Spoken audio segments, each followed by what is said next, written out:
Jangan lupa untuk subscribe YouTube channel Metro TV News dan nyalakan notifikasinya.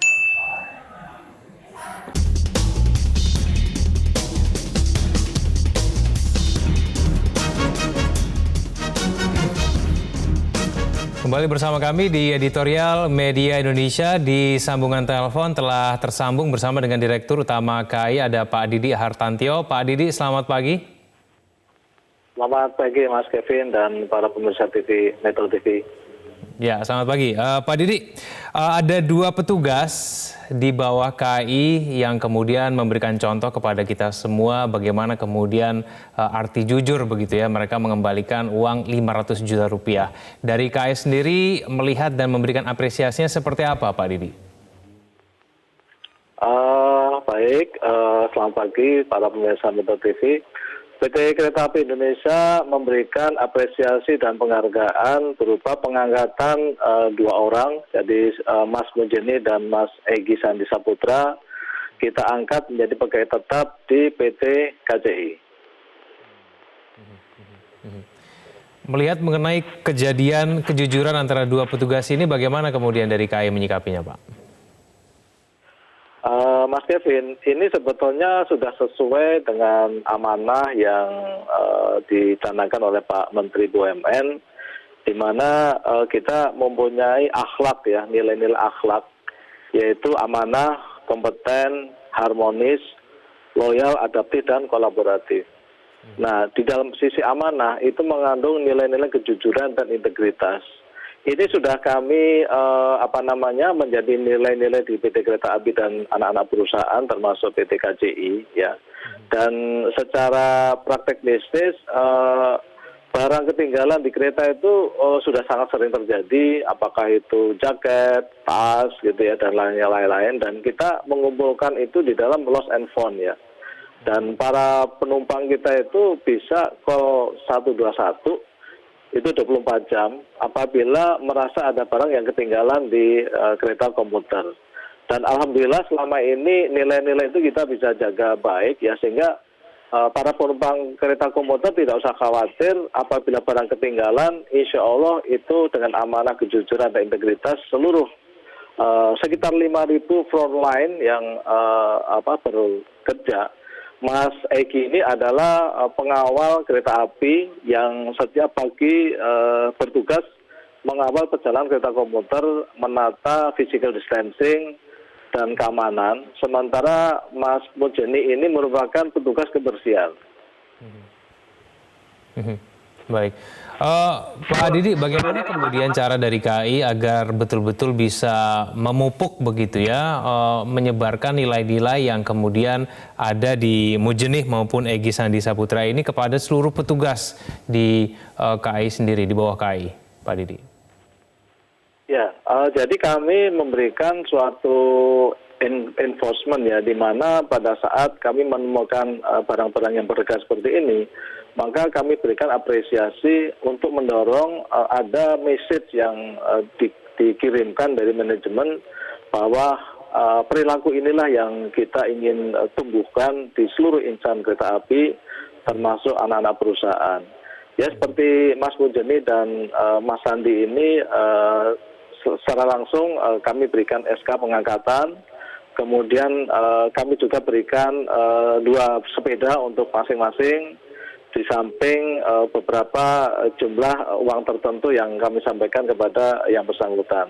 Intinya adalah bahwa kami di PT Kereta Api menghargai dan menjadi bangga atas perilaku insan-insan kereta api termasuk seluruh anak perusahaan, dan kami terus menularkan hal ini, dan ini seperti yang diamanahkan dalam Pak Menteri di tanggal 1 Juli, di mana kita melaunching nilai-nilai akhlak itu tadi, dan itu seirama dengan nilai-nilai yang sudah kita bangun.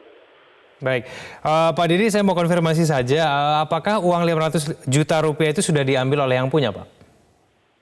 Oh sudah, jadi yang punya itu sudah sempat keluar daripada stasiun Bogor ya, sudah get out gitu dari lingkungan stasiun, baru teringat ya, jadi langsung dia kembali ke stasiun menanyakan apakah menumpangkan barang yang dimiliki. Nah kemudian setelah dilakukan pengecekan, verifikasi identitas maupun jumlah ditentukan itu yang ditemukan, maka atas dasar verifikasi itulah dan melibatkan kepolisian juga untuk memverifikasinya, itu bisa diyakinkan bahwa yang bersangkutan inilah pemilik daripada uang yang tertinggal itu.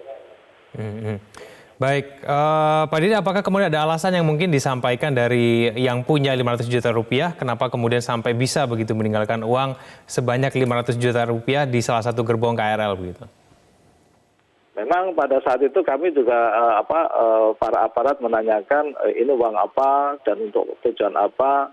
Ternyata memang ini seorang pengusaha dan ini untuk uang untuk gaji pegawainya ya. Jadi sampai ketinggalan lupa itu ya, yang bersangkutan menyampaikan lupa gitu aja Pak. Jadi barangnya itu tas kresek itu ditaruh di bawah kursi ya, itu kursi prioritas ya. Kemudian yang bersangkutan begitu keluar meninggalkan barang gitu aja. Dan ini suatu hal yang wajar dan sering sekali ya tas itu ketinggalan. Jadi kadang-kadang tas itu entah ditaruh di bawah atau di atas ya. Itu begitu selesai. Karena begitu orang keluar kan cepat ya, banyak sekali dan kerumunan satu persatu keluar. Itu orang langsung keluar gitu aja Mas Kevin. Dan banyak begitu Pak ya, tidak hanya kemudian uang 500 juta rupiah, tapi barang-barang lain juga banyak tertinggal begitu ya Pak Didi? Banyak. Jadi memang kita punya prosedur di mana setiap kali ada barang yang tertinggal itu diidentifikasi, kemudian dilaporkan di dalam lost and found, dicatat. Nah, dalam 3 bulan kita akan mengelola. Apabila dalam 3 bulan tidak ada yang mengklaim, maka itu kita serahkan kepada rumah-rumah panti sosial, panti yatim gitu untuk dimanfaatkan. Oke, baik. Pak Didi Hartantio, kita berharap semoga kemudian contoh dari 2 petugas komuter lain ini bisa betul-betul menjadi contoh buat kita semua supaya betul-betul bisa menerapkan kejujuran dalam kehidupan sehari-hari. Terima kasih Pak Didi Hartantio telah bergabung bersama kami di Editorial Media Indonesia. Selamat pagi Pak Didi. Sebelum kita jeda, Mas Kohar, buah dan juga hikmah dari kejujuran 2 petugas ini ternyata kemudian juga luar biasa ya, Mas Kohar, diapresiasi oleh sejumlah pihak termasuk dari KAI sendiri. Jadi itu layak, sangat layak untuk diapresiasi dan karena memang itu perkara yang sulit. Bung Hatta itu pernah mengatakan begini, orang kalau kurang cerdas itu bisa ditutupi dengan belajar. Kalau kurang cakap bisa ditutupi dengan pengalaman. Tapi kalau tidak jujur itu akan sulit diperbaiki. Ini adalah Bung Hatta yang menjadi lambang juga kejujuran. Nah, dari hal-hal seperti itu maka ketika kita mendapatkan ada beberapa sosok yang jujur, apakah dia itu orang kecil atau dia pejabat, maka dia layak untuk kita jadikan sebagai simbol. Lalu supaya simbol ini menginspirasi banyak orang, lalu dia menjadi perbuatan yang bisa semarak kemana-mana. Inilah yang disebut Pancasila dalam perbuatan. Jadi Pancasila bukan hanya sebagai penghias bibir di panggung-panggung, dipidatokan atau dibicarakan secara nalar akademik saja atau diperdebatkan. Tetapi ketika dia dibuktikan, diwujudkan dalam perbuatan, maka dia akan lebih mengena. Dia akan lebih menjadi punya daya dorong yang luar biasa, sehingga orang dengan melihat maka dia akan percaya, maka dia akan teladan saya cukup banyak. Nah, dengan adanya 2 sosok ini, orang kecil di kereta api ini, dia membuktikan bahwa masih ada orang yang jujur. Dan apa yang tadi disampaikan oleh Pak Didi, jadi dirut kereta api, ternyata kan ini memang sesuatu sistem. Sistem yang sudah dibangun di kereta api dan bisa dipertahankan. Dan akhirnya mulai dari barang yang kecil atau tas, makanan, banyak sekali contoh-contoh kan tadi barang-barang yang ketinggalan, sampai kepada hal yang besar ini puncaknya uang yang untuk menggaji pegawai tadi itu seorang pengusaha.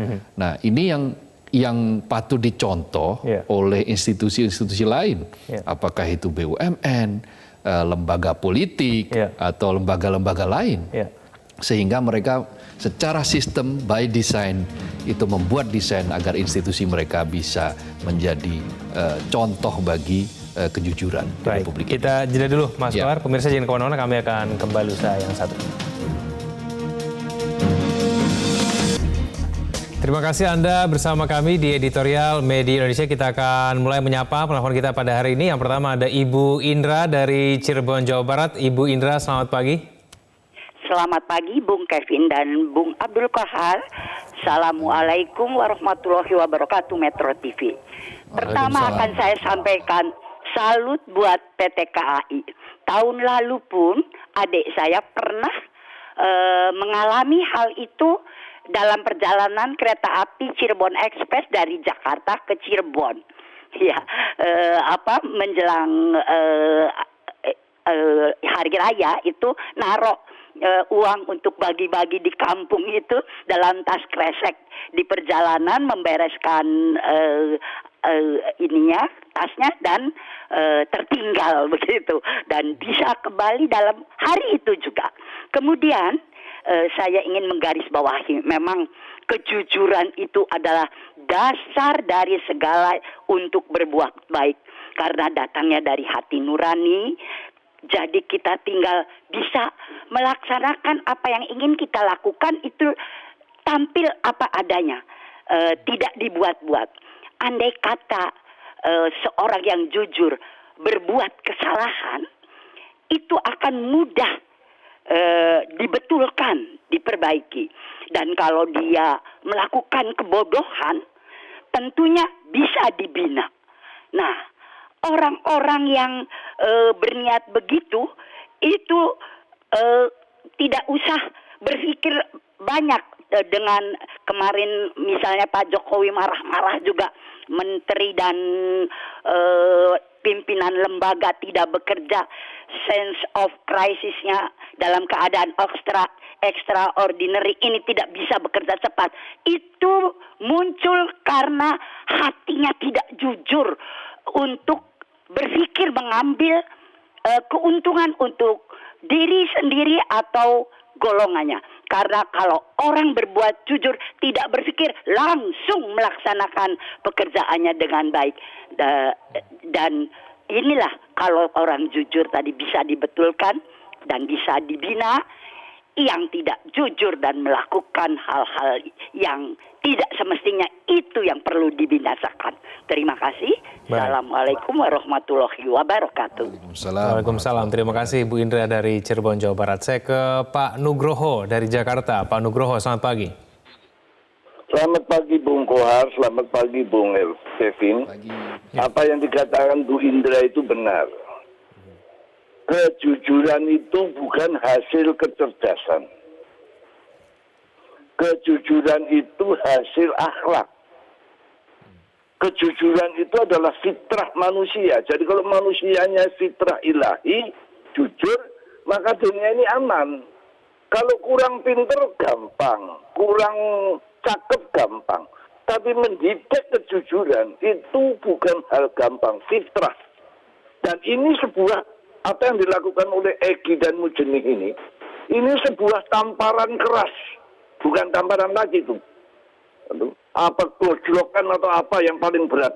Buat para pendeta, para kiai, para pemimpin yang ngomong jujur tapi kelakuannya tidak jujur. Mudah dibeli, melanggar hukum. Sehingga mereka ini bukan menjadi contoh. Bayangkan pegawai honorer PJKA itu nerima 500 juta. Dalam keadaan krisis masih bisa jujur mengembalikan, sementara menteri-menteri pejabat itu semua sudah gajinya jutaan. Tapi disuap mau, terjadilah Joko Chandra, terjadilah mafia tanah, mafia hukum. Ini yang harus ini barang langka Pak. Harus dihormati dan mudah-mudahan ini menjadi cambuk buat para petinggi, juga para ulama dan pendeta untuk kembali kepada fitrah Allah, yaitu Allah menciptakan manusia itu jujur. Baik, terima kasih Pak Nugroho dari Jakarta. Saya ke Pak Bambang Saptono dari Surakarta. Pak Bambang, selamat pagi. Selamat pagi Metro TV dan selamat pagi saudaraku bangsa Indonesia. Ya, silakan Pak Bambang. Sikap jujur seperti yang dilakukan seorang Egy Sandi dan Mujenih, yaitu seorang pegawai rendahan di KRL, ini merupakan kejadian yang sangat langka dan tentunya sangat dirindukan di dalam kehidupan sekarang ini. Di mana Mas, bahwa kedua orang tersebut menemukan uang sebesar 500 juta di tempat mereka bekerja, namun tidak berniat memilikinya atau menguasainya. Hal ini sangat kontras dan bertolak belakang dengan pejabat yang mengkorupsi uang negara, kemudian seorang pengusaha seperti Maria Pauline yang juga mengkorupsi uang negara kemudian minggat ke luar negeri, kemudian juga pejabat perampok atau penjahat kecil-kecilan yang menjarah uang korbannya. Artinya apa Mas? Bahwa koruptor dan perampok ini tidak sekedar menemukan uang kemudian diambil, akan tetapi mereka sengaja untuk mencari, kemudian menghalalkan segala cara untuk mendapatkan uang yang tidak halal. Lah, kemudian begini Mas, sikap jujur orang seperti siapa tadi yang dua orang pegawai KRL tersebut ini mestinya Mas pantas diapresiasi oleh Menteri Budi Karya Sumadi. Nah, artinya apa? Ini sangat langka dan ini bisa menjadikan keteladanan bagi semuanya, bagi masyarakat. Nah, oleh karenanya juga layaklah ketika ini tadi diberikan apresiasi untuk dinaikkan pekerjaannya di status yang lebih tinggi. Ini sangat baik. Nah, kemudian Mas, momentum ini seharusnya dijadikan sebagai momentum untuk kita ini berbangsa dan bernegara, bahwa kejujuran ini benar-benar harus tetap dilakukan. Bila perlu, kemarin kejadian itu dijadikan Hari Jujur Nasional. Terima kasih. Baik, terima kasih Pak Bambang Saptono dari Surakarta. Baik, sebelum kita jeda kita bahas sedikit dulu, Mas Kohar.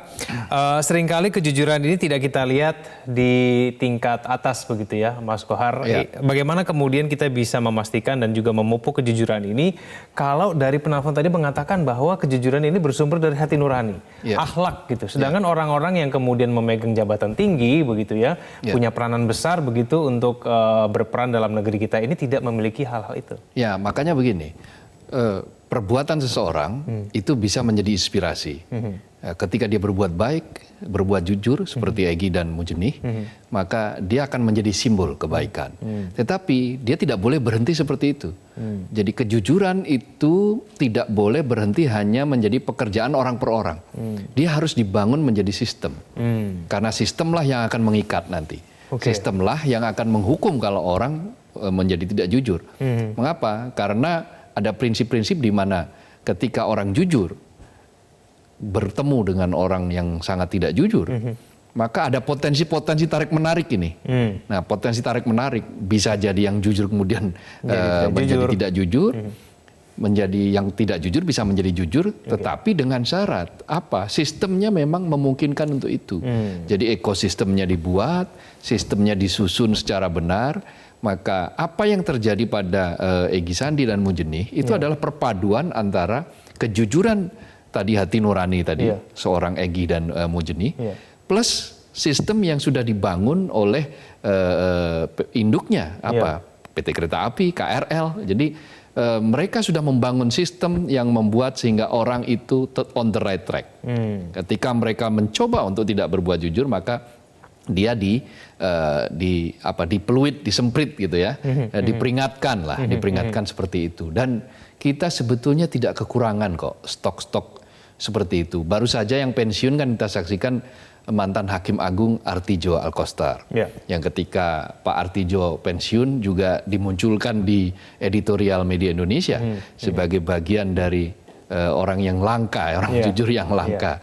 Itu yang akhir-akhirnya mutakhir, apalagi masa-masa lampau kan. Tadi Bung Hatta, ada juga Gubernur BI yang pertama yang pernah menjadi ketua pemerintahan darurat Republik Indonesia, namanya Syafruddin Prawira Negara, itu juga tidak kalah jujur. Bahkan ketika dia mau menerapkan kebijakan gunting Syafruddin yang sangat terkenal itu, istrinya nggak tahu.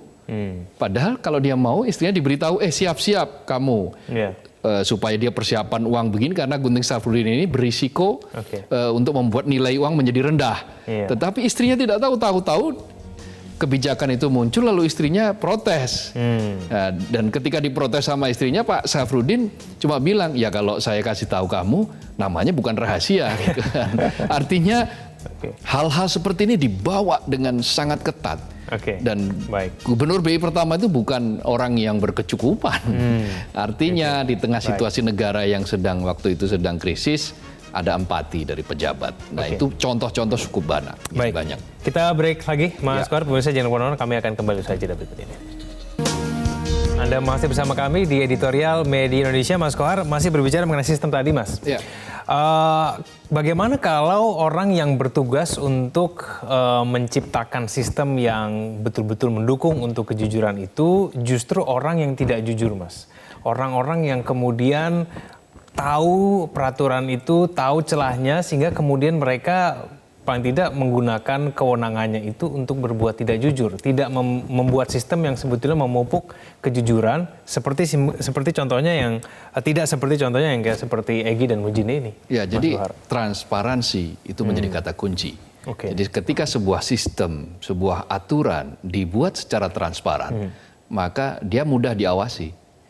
Artinya siapapun yang ingin melaksanakan atau yang punya otoritas untuk melaksanakan sistem dan aturan itu, maka dia akan selalu berada dalam pengawasan. Itulah kenapa pentingnya tim pengawas, ada inspektorat di lembaga pemerintahan, ada komisi-komisi yang mengawasi lembaga, lalu ada di KPK sekarang ada Dewan Pengawas. Iya. Jadi ketika sistem itu diawasi, sistem dibuat dan dibuatnya sudah secara transparan, belum tentu menjamin juga. Tetapi ketika ada yang mengawasi, maka potensi untuk terjadinya ketidakjujuran itu menjadi semakin kecil. Jadi mekanisme pengawasan, mekanisme transparansi, maka akan melahirkan akuntabilitas. Nah, ketika akuntabel, ketika mereka mampu melaksanakan semuanya secara benar, secara bagus, maka dia akan menjadi menjadi prototype, role model, kira-kira begitu. Nah, proses-proses yang ada di institusi ini kan beberapa kan aturan-aturannya sudah dibuat transparan, diumumkan ke publik. Sekarang kan sudah ada Komisi Informasi Pusat misalnya yang mereka bisa mengumumkan tentang hal-hal aturan-aturan yang ada di institusi pemerintahan. Nah, ini menjadi cara yang mudah-mudahan ampuh. Hanya saja memang kelemahan kita ini kan ketika aturan itu sengaja dibuat ada celah di situ. Nah, celah ini yang kemudian dimain-mainkan. Aturan tentang keuangan partai, aturan tentang partai politik itu sepertinya sudah banyak aturannya. Tetapi kalau di masing-masing aturan itu masing-masing ada celah itu, nah itu yang kemudian bisa dimanfaatkan. Seperti kayak aturan tentang Joko Chandra misalnya. Toh akhirnya tetap bisa dimanfaatkan celah itu. Tetapi kemudian kan orang segera mengawasi itu, apalagi di arah sekarang pengawasan bisa dari mana-mana gitu kan. Dulu tidak hanya dari lembaga swadaya masyarakat LSM, tetapi bisa juga dari publik melalui media sosial misalnya, itu juga bisa melakukan pengawasan melalui media dan seterusnya. Jadi mekanisme ketika awal dibuat, kemudian ketika dilaksanakan, dan terakhir ketika ada pengawasan dan evaluasi, itu menjadi serentetan yang tidak bisa dipisah-pisahkan. Dan itu menjadi hal yang sangat penting. Ingat loh, saya mengutip Thomas Jefferson, itu mengatakan begini, kejujuran itu adalah bab pertama dalam buku kebijaksanaan. Jadi itu bab pertama. Jadi sesuatu yang sangat mendasar, kira-kira begitu. Jadi sudah banyak contoh, sudah banyak simbol. Bikinlah sistem yang benar, maka ya insya Allah kita akan menyaksikan Indonesia yang bersih. Meskipun itu sampai saat ini masih kita bermimpi, boleh dong kita bermimpi untuk Indonesia yang lebih maju, lebih beradab, begitu kira-kira. Baik, amin. Mas Kohar, terima kasih telah bersama kami pada pagi hari ini. Selamat pagi. Egy, Mujini, dan orang-orang jujur lain harus menjadi role model ketika bangsa ini serius ingin memuliakan kejujuran. Sudah cukup negeri ini dibuat limbung oleh orang-orang yang tak jujur. Jujur tak boleh luntur, perjuangannya tak boleh kendur. Meski orang jujur semakin langka di negeri ini, kita tidak boleh kehilangan konsistensi dan persistensi merawat kejujuran. Terima kasih Anda telah menyaksikan editorial Media Indonesia. Selamat pagi. Pagi, Mas Kohar. Metro TV, knowledge to elevate.